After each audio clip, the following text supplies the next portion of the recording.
Mon gars, tu nous as fait un décompte, t'as bonne année.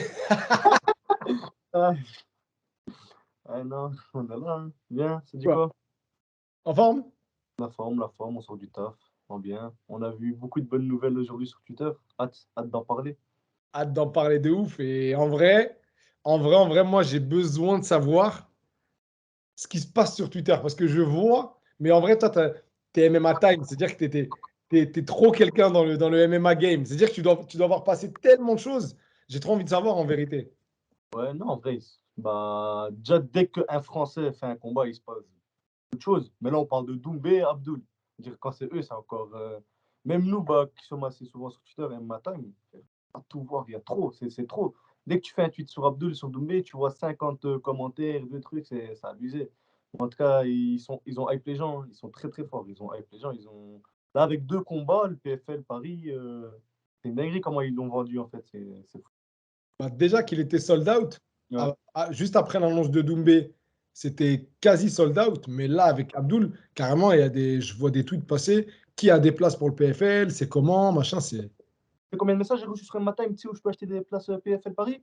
Je leur ai dit, mon gars, d'abord, moi, j'achète mes places PFL Paris. Après, je t'envoie si j'ai un lien. D'abord, moi, je sécurise mes places. Mais non, ça va partir comme des petits pains, là, je pense, hein. Ça va se revendre bien. Ouais, ça va se vendre bien. Et en vrai, il y a d'autres Français hein, sur la carte. Il y a Yazid Chouchan, si je dis pas de bêtises. Bah, c'est justement, je voulais en parler aussi. Moi, je trouve que c'est lourd parce que ça va mettre en lumière des Français qui n'ont peut-être pas vraiment la lumière qu'ils méritaient eu. Salamon, il est solide, hein. Il est très, très solide, Anthony Salamon. Et C'est là, il combat pour la demi-finale. Et ça va mettre en lumière son combat, tu as eu forcément. de ouf. De ouf. Et quelle annonce aujourd'hui de la part de Lazy King. Ouais. En vrai, Je le sentais venir, un peu. je le sentais aussi venir parce que en fait, il y a eu trop d'indicateurs qui nous montraient qu'en gros, la signature à l'UFC, ça allait être dur et limite même, ça allait pas se faire, en fait, tu vois. Et du coup, on nous dit, ouais, mais est-ce que c'est bien pour les Vikings, du coup, machin et tout. En tout cas, il a fait une interview avec ma propagande que j'ai regardé tout à l'heure. Il semble être vraiment très content du contrat qu'on lui a proposé. Il met l'accent sur le fait que le PFL le respecte. Genre, il Ouais. dit vraiment, on m'a respecté. Il dit carrément, j'ai signé beaucoup de contrats, j'ai vu beaucoup de contrats dans ma carrière. Et celui-ci, vraiment, il respecte il me respecte moi, il respecte les combattants. En vrai, Ah, on a, j'ai on a eu dit- quelques PFL quand même, que c'est une orga qui te respecte vraiment. Genre, bon, après, ça, faut voir, est-ce que c'est pour vraiment bien se vendre au début et tout. Mais le PFL, j'ai quand même l'impression, avec tous les trucs de Jake Paul, ou je sais plus si c'est Jake Paul Gallagher, ouais, Jake Paul, de faire un syndicat pour les combattants, le healthcare, tous ces trucs, j'ai l'impression que c'est quand même une orga qui va un peu révolutionner le game. Et même pas que dans ça, même la Smart Cage, t'as vu, c'est tous des petits trucs. C'est une orga, ça se voit, ils veulent vraiment venir, ils veulent s'imposer, ils font vraiment des trucs bien. Moi, j'ai kiffé ce truc. La première fois que j'ai regardé un combat, j'ai vu la Smart Cage, j'ai dit, wesh, c'est quoi ça? Mais après, c'est une dinguerie. C'est une dinguerie. C'est une dinguerie. Et quand tu regardes les ambitions qu'ils ont avec l'annonce du rachat du Bellator, c'est là où tu te dis, en fait, ils sont pas là juste pour blaguer. Ils sont là vraiment pour avoir une concurrence directe avec l'UFC. La petite parenthèse. Mais t'imagines MVP Doumbé, PFL Paris 2? Bah, dinguerie, ça, frère. Dinguerie. MVP, d'ailleurs, il est agent libre, là. Il Parce que, a et en vrai, fait bah, un tweet de SMKT passé. Il a dit, je pense qu'ils vont annoncer MVP. Je crois pas qu'il a dit ça au hasard. Je pense qu'il doit savoir quelque chose s'il a dit ça. Je il doit pense. y avoir un truc. C'est jamais anodin. C'est jamais anodin. Et ouais, non, franchement, on est hypé. Un petit peu, pas déçu, mais on aurait vraiment aimé avoir les Vikings à l'UFC parce qu'à la base, c'était pour ça qu'ils se battaient en vérité, tu vois. C'est-à-dire que là, tu as l'impression qu'ils ne signent pas à l'UFC. Bon, bah, c'est pas grave, le PFL, c'est bien aussi. C'est un peu le sentiment que j'ai. Et, et d'ailleurs, on le voit un peu sur les réseaux, la plupart des gens qui sont montés dans la propagande de Lazy King, ATUFC, etc., tu les vois, ils félicitent tous Cédric, ils félicitent tous Abdul, mais tu sens dans leurs commentaires que ça manque un peu d'enthousiasme, tu vois, je sais pas. Après, bah, comme on a dit, ils ont pour objectif de titiller l'UFC. Actuellement, ils ne titillent pas encore l'UFC. Actuellement, c'est encore l'UFC qui est vraiment le numéro un dans le game.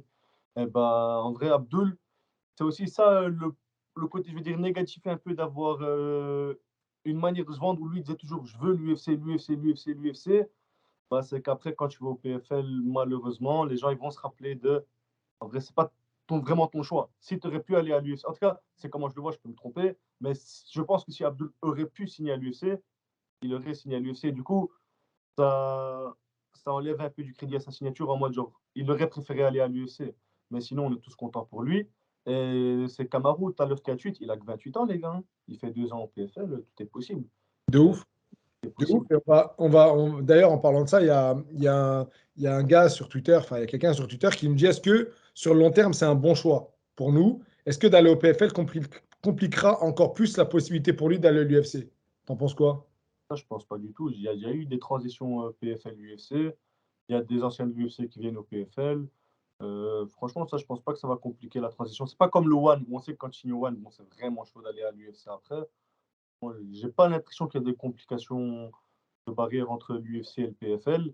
Et après, bon, c'est bien de de penser au long terme, mais c'est quand même aussi très important de prendre combat par combat, parce que le tournoi lightweight, il faut aller le gagner.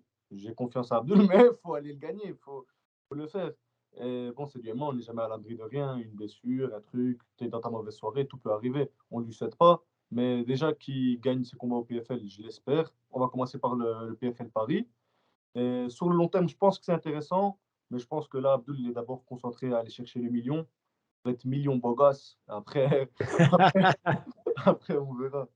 Le lazy million, mais en vrai, je pense que, je pense que selon le parcours qu'il aura au PFL, et on lui souhaite en tout cas, parce que là, c'est une nouvelle dans laquelle il va évoluer, la catégorie des lightweight. Et on lui souhaite en tout cas beaucoup de réussite dans cette caté.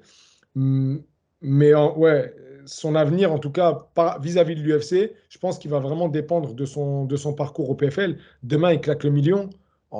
Oui, ça serait beau de dire, de se présenter aux portes de l'UFC en disant bah, j'ai gagné le tournoi du PFL, je devais aller à l'UFC. Les gars, c'est comment en fait? Qu'est-ce qu'il faut faire de plus? C'est-à-dire que ça rajoute un truc où on peut dire les gars, qu'est-ce que vous voulez que je fasse de plus pour que vous me signiez? Mais pour moi, à partir de ce moment-là, le statut il change, hein. Tu viens en tant que champion du PFL, million du PFL, je pense que tu rentres plus en 12 contre 12 face à un gars en 2-2 à l'UFC. Là, l'UFC, t'as eu, là, tu rentres, t'es quelqu'un. Parce qu'il est en quoi 17-1, ça veut dire qu'il devrait être en 22-1 s'il gagne tous ses combats et fait le million, en tout cas vers ces trucs-là. Dire tu viens, 22-1, des finishes, champion du PFL, million de dollars. Là, t'es plus un petit français truc. Là, t'es le mec à signer, en fait. C'est ça le truc. Tu es le mec à signer. Et je pense même qu'à ce moment-là, tu commences à réfléchir, est-ce que ça vaut le coup d'aller à l'UFC? J'ai gagné un million de dollars. Besoin de moi ou est-ce que c'est moi qui ai besoin de l'UFC à partir de ce moment-là? Exactement, exactement. Et je pense que selon le virage que va prendre la carrière de Abdul au PFL, bah à ce moment-là, bah ça se mettra, les ambitions se mettront à jour. Et je pense que, tu sais, demain, tu gagnes un million sur un tournoi, tu fais le calcul, tu dis, OK, sur 4 combats ou 5 combats à l'UFC, est-ce que j'aurais pris un million de dollars? Tu vois? Ouais, ouais, ouais. En tout cas, non, c'est une grosse annonce. Et j'avais vu une autre question. Est-ce qu'on est déçu de ces Français qui visaient l'UFC, qui soient finalement au PFL?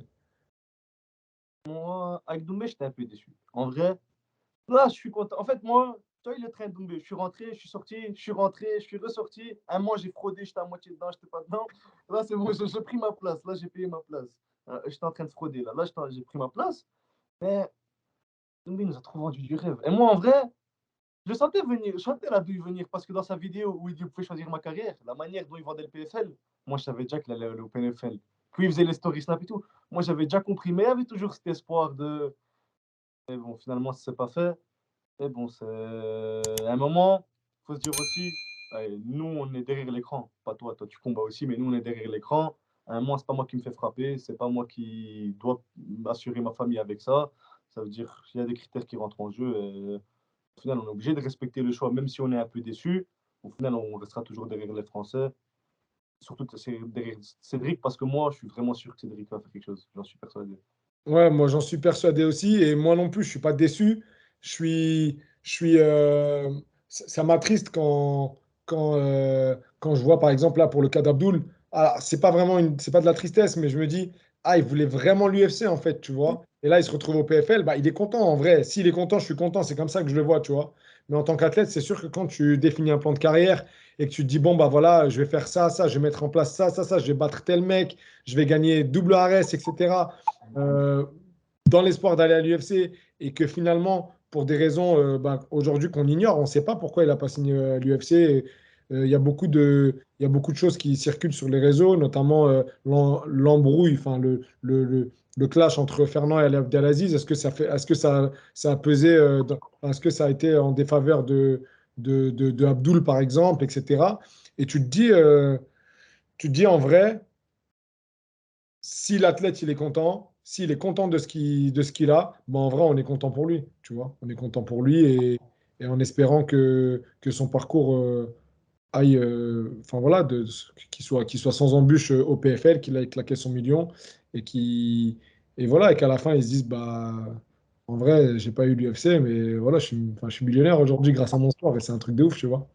Après, le truc, c'est qu'avec le cas Abdul, on a vu tellement de choses passer qu'à un moment, c'est difficile de dissocier le vrai du faux. Il y en a qui, en vrai, on ne sait pas. Parce que Fernand, bon, il avait l'air très, très clair sur ses positions. On a la promesse de l'UFC. C'est ce qu'il nous a répété pendant plusieurs mois. Et même à sa manière de s'exprimer ces dernières semaines, je me suis dit, il y a quelque chose qui a changé. Il n'y avait plus la même assurance qu'au début. Au début, c'était, on a la promesse de l'UFC. Puis, c'était, j'essaye de le pousser à l'UFC. Puis, ça veut dire petit à petit, le discours, il a changé. Après, voilà, on n'a pas tout, on sait pas tout, on n'a pas tous les détails. Est-ce que c'est à cause d'Ali Abdelaziz, oui ou non, je ne sais pas. Je pense qu'on peut que spéculer actuellement, mais je trouve ça dit un truc assez intéressant. C'est, il a fait tous ses sacrifices pour signer à l'UFC. Il a été combattre un dopé à 84 kilos sur un combat de fou. Il se fait dominer sur 3 rounds.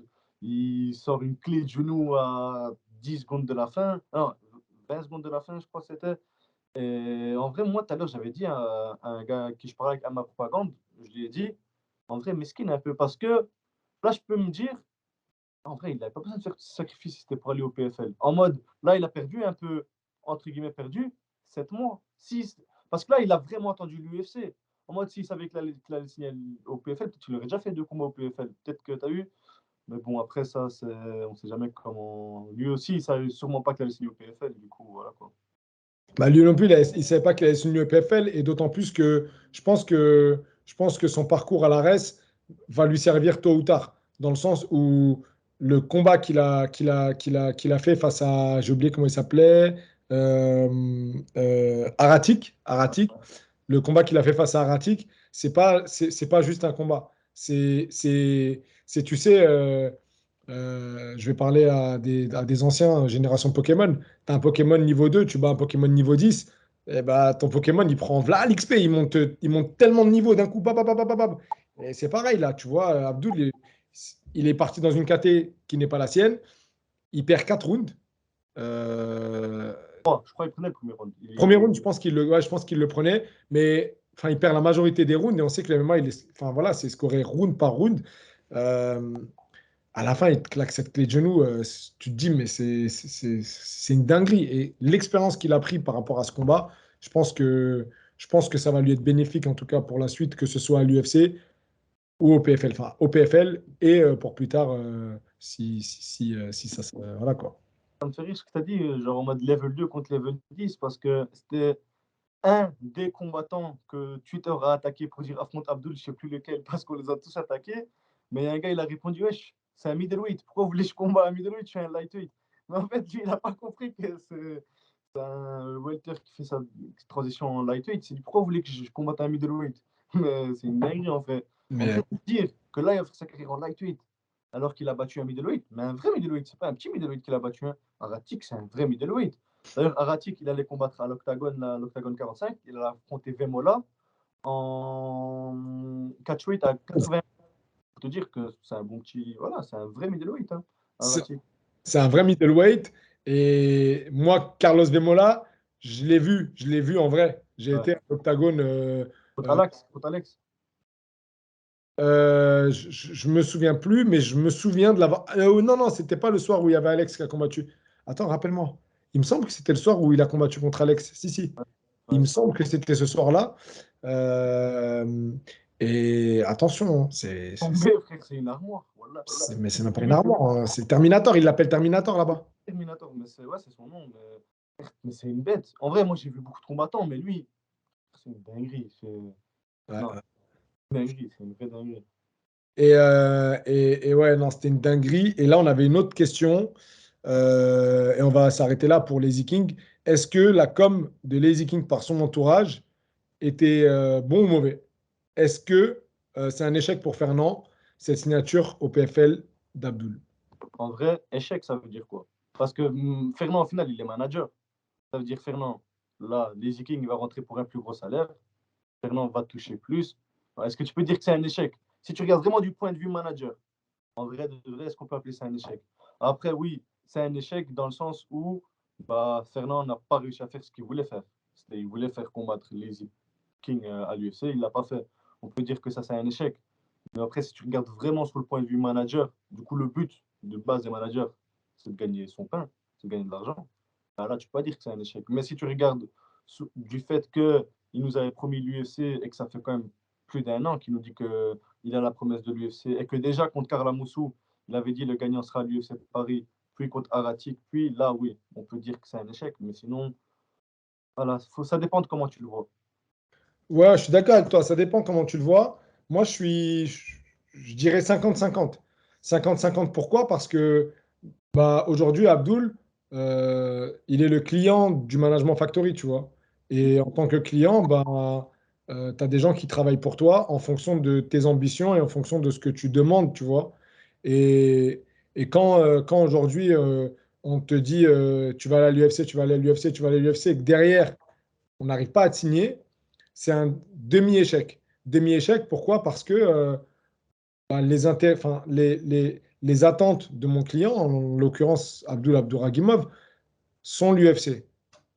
On a mis en place tout ce qu'il fallait pour pouvoir être legit pour signer à l'UFC. Et au final, on n'y arrive pas. Donc c'est la moitié de l'échec. Mais derrière, bah, c'est pas comme si, tu sais, c'est pas comme si Abdul il restait au poids mort de sa carrière. C'est pas comme s'il avait fait un combat en plus à l'ARES, par exemple. Ça Voilà. dépend de l'ARES, bien sûr, mais il y a un step-up quand même. Non, non, il y a, bien évidemment, sans dénigrer Arès du tout. Mais tu me dis, Par exemple, ça, Abduragimov à l'Arès au mois d'octobre, j'ai été bah, dessus. là, pour le coup, on est sur un quasi-échec total parce que du coup, tu le gardes dans ton organisation, tu n'arrives pas à le faire level up et en plus, tu n'as pas réussi à le signer là où il voulait et là où toi, Là, tu disais qu'il allait signer. là, Twitter, là, ils auraient été en feu. Là, ils auraient attrapé Fernand. Là, là, hein. Là ils auraient attrapé Fernand, ils n'auraient pas lâché. Et non, mais là, ils n'ont jamais lâché sa veste, là, c'est impossible. Ils n'auraient pas lâché. Là, ça aurait été sale. Là, ça aurait été très, très sale. Bien sûr. Et après, faut pas oublier que là, Abdul, potentiellement, d'ici quelques combats, bah, on peut changer sa vie, quoi. Tu sais, signer à l'UFC, Par contre, en tout cas, dans le cadre de tes 4 premiers combats, je ne sais pas si ça change vraiment ta vie, tu vois. Parce mais que bah, tu prends 12+12 et après, ça évolue petit à petit. Par contre, au PFL, quand tu gagnes 1 million d'euros, ça ça change. change vraiment ta vie. Il y a des combattants, je vais même pas dire à des combattants, la majeure, la quasi-totalité, c'est-à-dire c'est un petit pourcentage de combattants de MMA qui ont réussi à gagner 1 million d'euros dans toute leur carrière, toute carrière, enfin, tout combat confondu. Donc là, il peut faire partie de ce petit pourcentage qui peut dire, OK, demain, je ne souhaite pas, mais demain, je me blesse. Demain, on ne parle même pas de blessure. Demain, ça me saoule. Tu vois, le MMA, demain, ça me saoule. J'ai envie d'arrêter. Ben, j'ai 1 million d'euros, en fait. C'est-à-dire que je peux refaire tellement de choses dans ma vie. Je vais faire une pause comme Mansour. Mansour, il a fait sa Ouais. pause. Mansour, il a fait une pause. D'ailleurs, je ne sais pas s'il a fait une pause parce que je l'ai vu au sparring avant-hier. Darchan, frère. Ah, Quelle oui. pause il a fait ce matin? Ouais. Mais juste avant que j'oublie, je voulais rajouter un truc. Où c'est quand même un échec pour moi, pour Fernand et pour le Management Factory, c'est au niveau de l'image, au niveau de ce que ça reflète. Parce qu'avant, on peut dire ce qu'on voulait. Tu pensais Management Factory, tu pensais UFC. Tu es un Français, tu veux signer à l'UFC, va chez Fernand. C'est comme ça qu'on voyait les choses. Maintenant, tu es un Français, tu veux signer à l'UFC, Guillaume, il est là. La BTT, ils sont là. Belek, il va y avoir un +1 sur leur story, tu as eu. Mais pour moi, ils ont perdu un peu cette aura qu'ils avaient.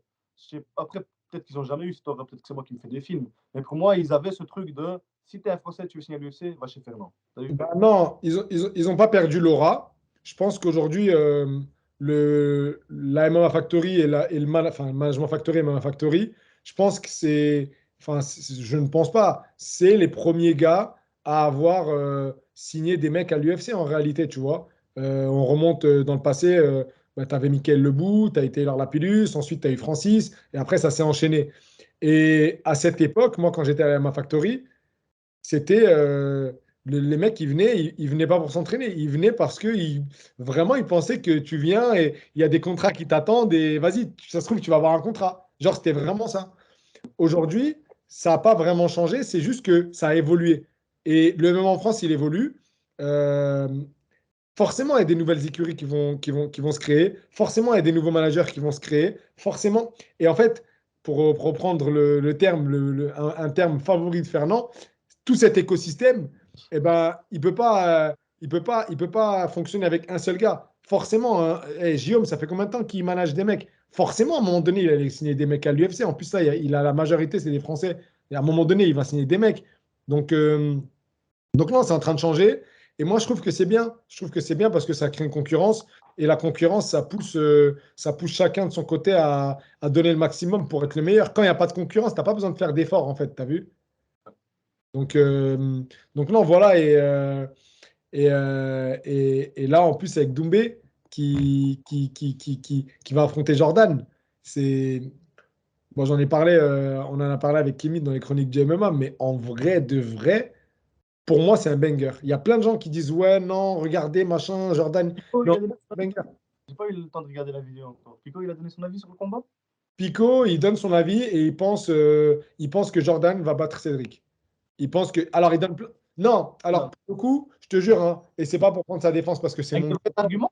Ou... Il a donné plein d'arguments et franchement, ça s'entend. C'est-à-dire que tu sois d'accord ou pas, il n'est pas en train de raconter des cracks ou de la merde. Il donne des vrais arguments. Et moi, je les entends. Je suis pas d'accord, mais j'entends ses arguments. Et moi, et ça n'engage que moi, Ouais. je pense que Cédric, euh, alors c'est un très bon match-up, et pour Cédric et pour Jordan, et au stade de leur carrière respective, je pense que les deux vont grandir de ce combat parce que c'est pas facile d'affronter Jordan Zebo. En réalité, c'est pas facile dans le sens où physiquement, c'est le genre de mec qui est capable de t'arracher, mais il va pas t'arracher deux fois, il va être fatigué. Il va t'arracher sur 3 fois 5 à la même intensité, avec la même force, avec la même envie. Cédric, de ce qu'on sait, c'est qu'il a la foudre dans les mains et c'est que son sprawl, il sprawl comme un featherweight en fait. Ouais. Et, et, et, et j'arrive toujours pas à voir comment Jordan va battre Cédric, en tout cas sur cette partie-là, parce que Jordan, de ce qu'on sait de Jordan, en tout cas, c'est pas quelqu'un qui finit ses combats au sol, c'est pas quelqu'un qui va garder le combat, qui va être suffisamment fort pour avoir des positions très fortes au sol et faire du 3x5 il va pas faire un 3x5 Khabib, quoi, tu vois. Non. Donc voilà, et on sait que Cédric, quand il touche une fois, bah, très souvent, ça fait des dégâts et des gros dégâts. Et c'est ce qui me pousse à dire aujourd'hui que je vois Cédric gagnant, tu vois. Tu as eu le thème de cette émission, c'est de dire ce qui se passe sur Twitter ou ce que les gens disent sur Twitter. Et moi, voilà, comme je t'ai dit, là, je suis remonté dans le train d'Oumbé. Mais là, je suis vraiment dans le train. Là, je suis en business class. C'est-à-dire, moi, là, je suis en business class. Là, je suis content. Pourquoi je suis content? Je respecte énormément Jordan. Franchement, c'est un très bon gars. Je l'ai vu plusieurs fois, on a parlé quelques fois. Je l'ai même interviewé avant. Franchement, c'est un très, très gentil gars. Mais pourquoi moi, je suis content là? Parce que pour moi, Doumbé va recevoir beaucoup plus de mérite qu'il ne le devrait en battant Jordan. Là, je vois des gens dire ouais, mais Doumbé, c'est un fou. Il a pris Jordan. Il y a des gens qui disent Doumbé, il va pull out contre Jordan. En mode comme si Jordan, c'était le test à la carrière à Doumbé. Moi, je dirais même à dire l'inverse. Je dirais Doumbé est le test pour Jordan.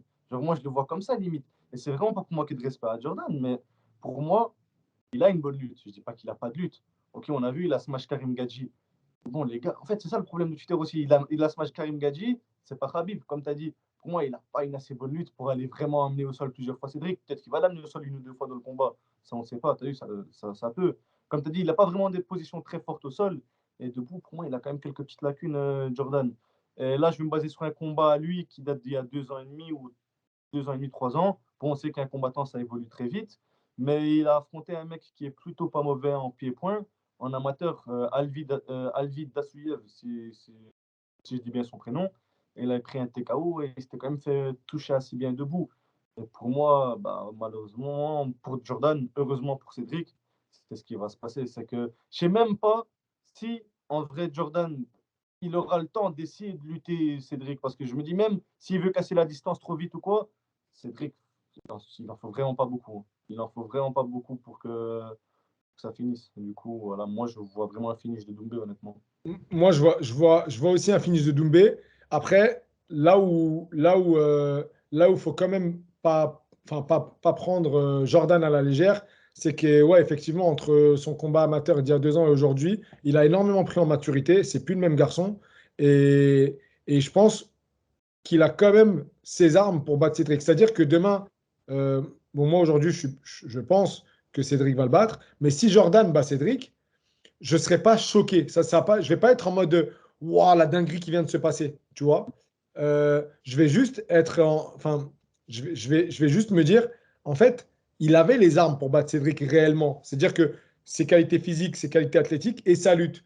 Enfin, sa lutte, en tout cas, sa façon de lutter qui est très brutale. Tu vois. Euh, Il y a beaucoup de gens qui parlaient aussi, j'ai vu ça sur les réseaux, sur Twitter notamment.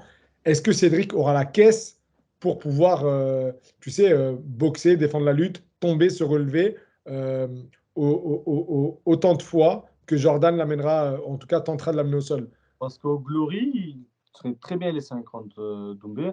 Après, moi, sur son dernier combat contre Klimas, j'ai l'impression, au deuxième, il commençait un peu à fatiguer un peu. J'ai l'impression, je dis C'est bien. c'est ce qui ressort souvent, c'est un peu l'impression qui ressort de la part de, bah, des gars sur Twitter. Je sais avec qui il s'entraîne, tu Ouais. vois, avec Valentino, notamment sur la partie prépa physique. Et ça fait longtemps qu'il s'entraîne. Donc je pense que c'est juste des Ça peut être réglages à faire. Ça peut être sa manière de boxer aussi, vu qu'il a une manière de boxer très nonchalante et trucs. Il peut avoir, t'as vu, ça se trouve, il avait l'air fatigué, mais il n'était pas fatigué du tout. T'as vu, c'est. Bon, moi, je te mens pas que j'avais l'impression, pas qu'il était cuit, j'avais l'impression qu'il était un peu Après, fatigué. Mais vu qu'il a sa manière de boxer un peu nonchalante, un peu truc, ça peut aussi. après, ce qu'il faut se dire, c'est que, enfin, quel combattant ne ressort pas de son 3 x 5 fatigué? Enfin, on fait un sport où si tu ressors pas fatigué, c'est Rémi Physio, qui est préparateur physique, qui me disait un truc à l'entraînement. À la fin du deuxième round d'un sparring, j'étais KO. Genre, j'étais mort, mort, mort. Genre, vraiment mort. Et il me disait, mais Mehdi, c'est normal que tu sois mort, en fait. Il faut pas que tu sois choqué d'être mort. Si t'es pas mort, au contraire, c'est qu'il y a un problème. C'est que tu n'as pas tout donné, c'est que tu t'es pas allé jusqu'au bout, tu t'es retenu, c'est que c'est normal d'être mort en réalité. On fait un sport, ben, c'est l'un des sports les plus durs. Donc moi, ça ne me choque pas. Maintenant, la question de savoir s'il sera prêt le jour J ou pas, bah, on parle quand même d'un mec qui connaît les grands rendez-vous et on parle d'un athlète professionnel, on ne parle pas d'un athlète amateur qui va, enfin, sans dénigrer les athlètes amateurs, mais on peut avoir cette tendance à se dire, vas-y, la prépa physique, c'est pas très grave, tout ça et tout. Aussi, un truc qui est assez important à souligner, c'est qu'il y a des gens qui ont dit, j'ai vu, enfin, tu connais sur Twitter, ça vanne toujours, il y a des gars qui vannaient le PFL qui disaient deux mecs en 4-0 en main event du PFL. Bon, j'avoue que j'ai un peu rigolé à la base. Mais bon, les gars, Doumbé, c'est 75 victoires en kickboxing et Zebo, c'est plus de 30 combats amateurs. C'est Ça veut plus de dire, combat amateur et surtout c'est une médaille, c'est un podium aux IMAF. Et derrière, il ne faut pas oublier qu'on est dans un sport business et non dans un sport performance. Bien sûr, quand il y a la performance et le business, bah, c'est tout bénef. Mais derrière, et c'est ce que je répète souvent, tu préfères mettre quoi? Tu préfères mettre des mecs qui ont 30-0 qu'on ne connaît pas et qui ne vont pas te remplir, qui vont pas te vendre des tickets? Ou tu préfères mettre un mec qui a 4-0 contre n'importe qui, mais dès que tu vas lancer la billetterie, tu es presque sold out. Bah, le choix, il est vite fait, hein. et c'est ça avec Doumbé, sans dénigrer ses anciens adversaires. Doumbé, tu le mets contre moi, ça va vendre. Tu le mets Ça contre va vendre de ouf. ça va vendre de ouf. Ça va vendre de ouf. Moi, il va pas me finir. Non, non, je rigole. Ne me prends pas au sérieux. Non, ça vend. N'importe qui, ça vend. Et il va réussir à même rendre le combat intéressant. Il va tellement, parce qu'il manie tellement bien les mots, il va me faire passer pour un grand combattant. Je suis pas un grand combattant. Non, il C'est va me ça. faire un grand combattant. Où il va tellement me banner que les gens vont vouloir me voir. Mais il va réussir. Il peut me vendre un combat contre moi. Il pourra le faire. Il va le Il faire. pourrait le faire. Et en vrai jusqu'à présent, Cédric, il était assez chill sur la com. Enfin, tant que l'annonce n'était pas officielle, je ne sais pas si vous avez marqué, mais il ne s'est pas du tout exprimé, ni lui, ni Jordan d'ailleurs.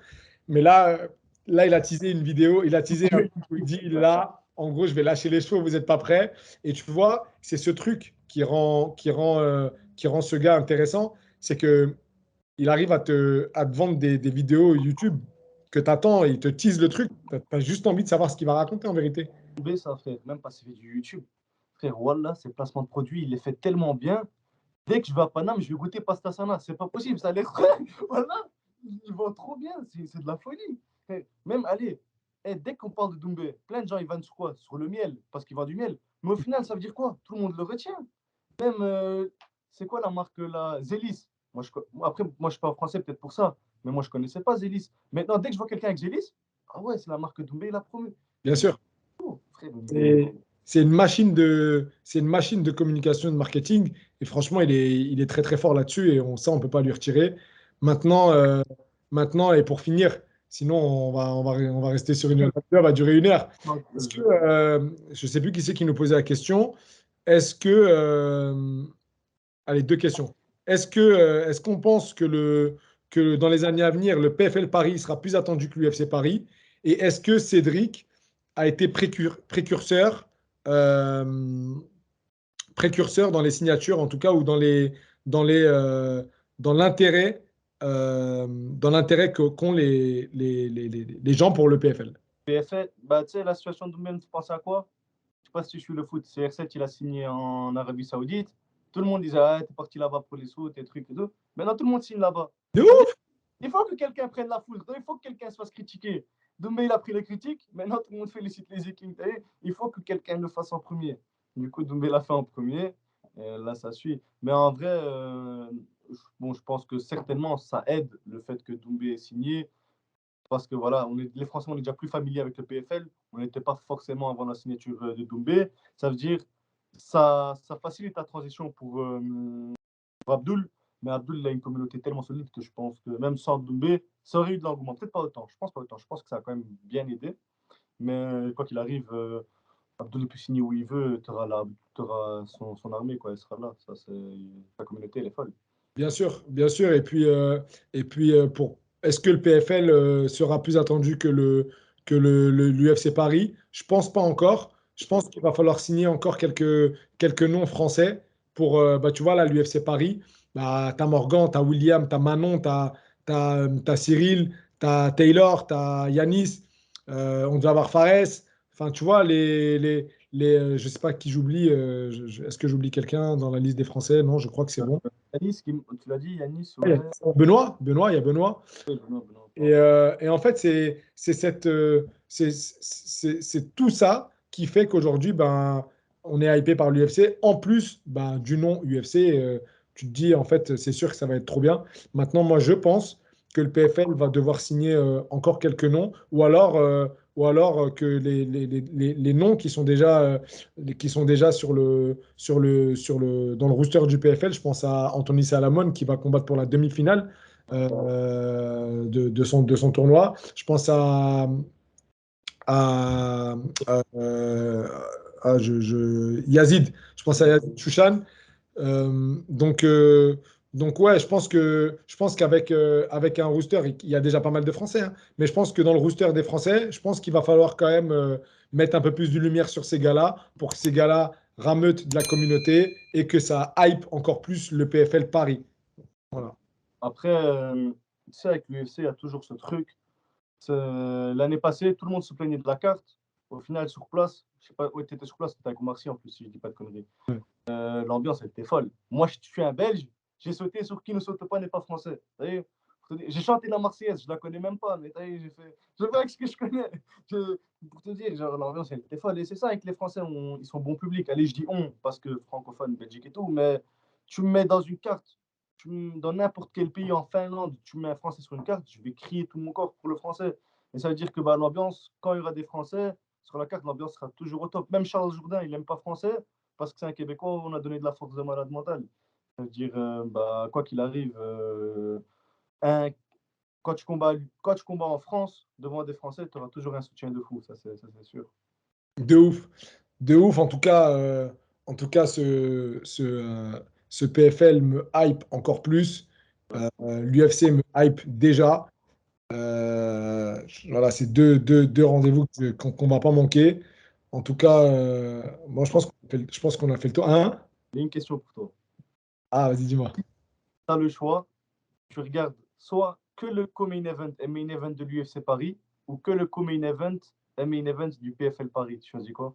Non, je vais regarder les deux. Ah, j'ai failli glisser, mais en vrai, est-ce que je pourrais regarder la rediff de l'UFC ou pas?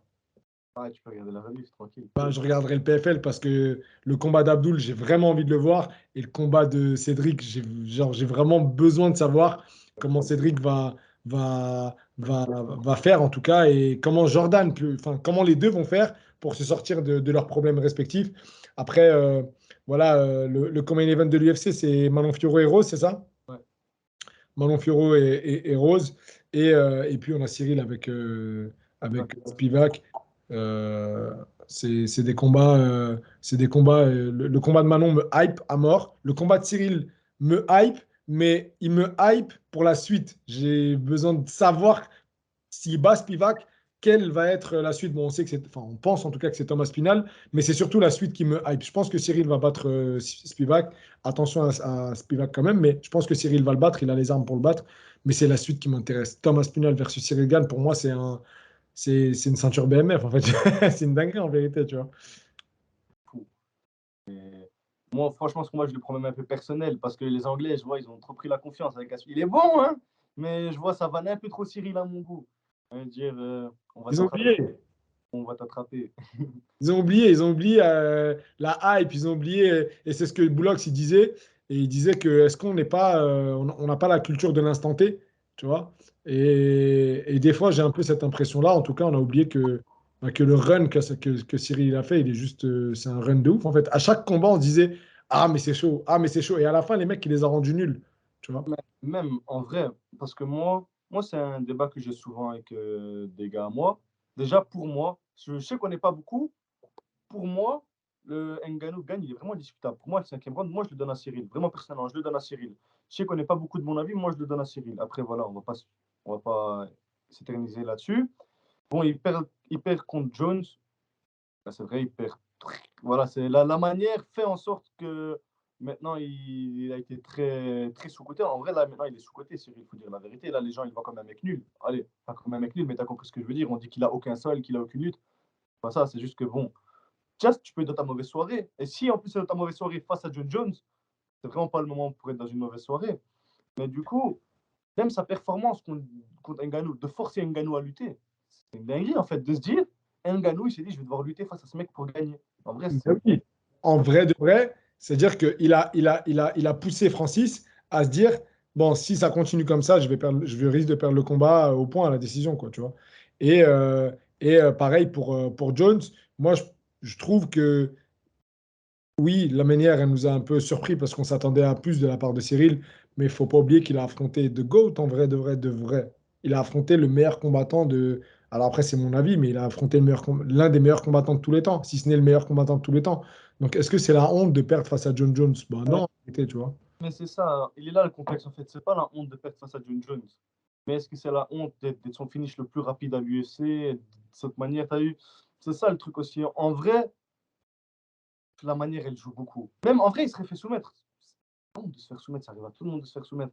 Mais là, vraiment, sur la première amenée au sol, sur la première tentative de takedown, sur une guillotine, c'est un peu lui qui la donne. T'as vu, en fait, c'est un mélange de tout. Et le fait que déjà, il a perdu son title shot à cause de la lutte et que bah, les déclarations de Fernand, tu vas manger la lutte, tu vas voir la lutte, t'as vu, c'est un mélange de tout qui. Voilà. Mais sinon, non, bien sûr que c'est pas la honte de Petrasa John Jones. Bien sûr que le parcours à Gann est loin d'être honteux. Déjà, avoir gagné le titre intérimaire UFC, c'est une dinguerie. C'est une pure C'est une dinguerie. dinguerie. Et puis, On l'oublie un peu quand même, j'ai l'impression, on ne lui donne pas son crédit pour ça. Il a quand même fait, il a été champion intérimaire, les gars. bien sûr. Bien sûr, il a été champion intérimaire. Et encore une fois, enfin voilà, c'est multifactoriel. C'est pas juste je suis arrivé et je me suis fait soumettre. C'est je suis arrivé à Vegas, chez John Jones, dans un combat qui a été annoncé très rapidement et qu'on a fait très rapidement. Euh, bon, il y a plein de facteurs où on peut se dire, bon, c'est dommage. C'est vrai que ça arrive assez rapidement. Mais au final, quoi qu'il arrive, je pense que quoi qu'il arrive, les fans auraient été, en tout cas, de n'importe quelle manière, enfin, Cyril aurait perdu. Je pense il aurait été critiqué. S'il avait pris un KO, waouh, la dinguerie, il a pris un KO. S'il avait perdu à la décision, ouais, mais Cyril, il n'y a pas été, il n'est pas allé le chercher, il faut aller le chercher le champion. Ah, il s'est fait soumettre, ah, la dinguerie, il s'est fait soumettre. Il se fait soumettre au premier, au deuxième, au troisième. Ah, vas-y, il a fait que 3 rounds. Ah, vas-y, il n'est même pas allé jusqu'au bout. Donc, au final, quoi qu'il arrive, on aurait critiqué. Et bon, c'était pas trop le sujet de notre vidéo, mais en tout cas, je pense que dans tous les cas, gros respect à Cyril. Je lui souhaite de gagner contre Spivak et d'aller taper à Spinal parce que, comme tu as dit, les Anglais, ils déflent un peu là, en ce moment. Et puis, Ils n'arrivent même pas à remplir une salle du UFC, ils veulent parler avec nous. Remplissez vos salles, mettez de l'ambiance un peu, après, parlez avec nous.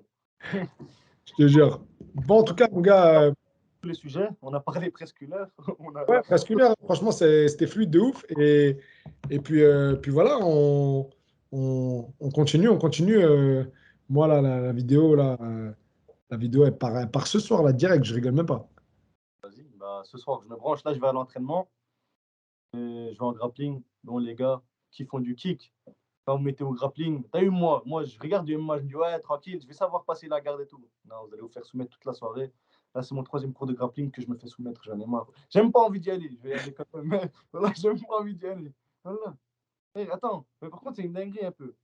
Au premier cours de grappling, j'arrive, je vois, ça fait des omoplatas et tout. Je me suis dit, voilà,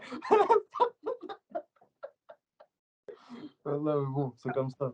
Ah, c'est comme ça, il faut passer par là. Moi, je me souviens quand je sortais de la boxe et que je me suis mis au MMA et que je me suis inscrit dans un club de sol, frérot, tu sais quoi, carrément, je me disais quoi au début? Je me disais, c'est relou de taper. À la fin, je me disais, tu sais quoi, aujourd'hui, j'ai tapé 20 fois. Je dis une bêtise, hein. Vas-y, aujourd'hui, je vais essayer de taper que 19 fois, tu vois. Et au fur et à mesure, tu te dis, mais au final, une fois que tu as compris les mécanismes du sol, tu vas prendre du plaisir et tu vas kiffer. Tu vas kiffer. En tout cas, merci beaucoup de m'avoir invité, Mehdi, c'était un plaisir. Oh, on est ensemble, mon gars, on est ensemble de ouf. Vas-y, à la prochaine. Bon entraînement, hein. Bon entraînement. Et puis, on va voir ce que nous réserve la suite avec le PFL, avec l'UFC, etc. Parfait. Et puis voilà, mon gars.